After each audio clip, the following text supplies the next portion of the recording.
Purihin natin ang Panginoon ngayong araw na ito sapagkat ang Diyos na dakila ay makapangyarihan at ang Panginoong Jesucristo ay magpawalang hanggang Diyos na kung saan yung Panginoong Jesucristo, yun ang ating Diyos at yun ang ating sinasampalatayanan bilang Panginoon at sarili nating tagapagligtas ng ating mga buhay.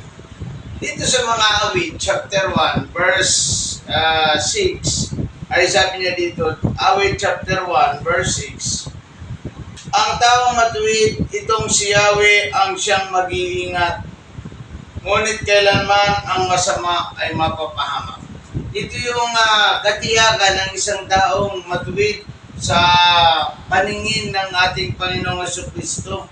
Matuwid sa harapan ng Diyos. Sabi ng Panginoon, sa taong matuwid, itong si Yahweh, ang mag-iingat sa Kanya at nakatingin sa Kanya ang Diyos. Ito yung mapalad eh. Kaya nga tinawag sa Biblia ng isang taong mapalad, yung mga taong pinatawad sa kasalanan. Kasi simula nung ang tao ay pinatawad sa kasalanan, nasa Kanya ang pag-iingat ng Diyos.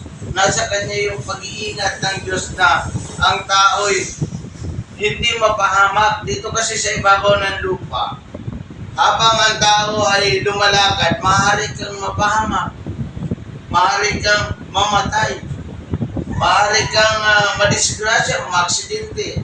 Pero sabi niya dito, itong maganda eh, sa taong matuwid, itong si Yahweh ang siyang nag-iingat.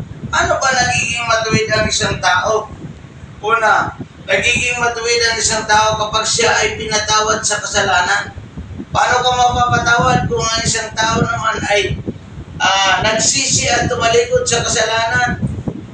Pag ikaw ay nagsisi at tumalikod sa kasalanan at tinanggap mo si Jesucristo bilang Panginoon at tagapagligtas ng iyong buhay, yun ang pinagiging matuwid ng Diyos. Sa iyo na ngayon nakatingin ang Panginoon.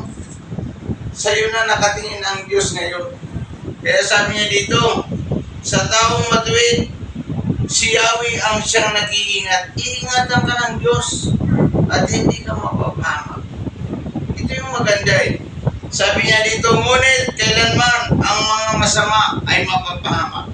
Yung mga taong yan na ayaw kumilala sa ating Diyos, sila ay mapapahamak, hindi lamang dito sa lupa, kundi pati na sa naglalagablab na apoy, mapapahamak yung mga taong yan. Kaya ano ang gagawin natin? Galingayin sila at sira ng salita ng Diyos. Sapagkat sa atin nakapokus na katingin ng Diyos. Sa idalangin natin na tayo rin ang gamitin ng Diyos para rin sila ay kahabagan ng Panginoon. Purihin natin ang Panginoon at pasalamatan. Ang Diyos ay nakatingin sa mga taong nagsisi, tumalikod sa kasalanan at tinanggap si Jesus bilang Panginoon at tagapagligtas ng ating mga buhay. Salamat po, purihin natin ang Panginoong Jesucristo ngayon.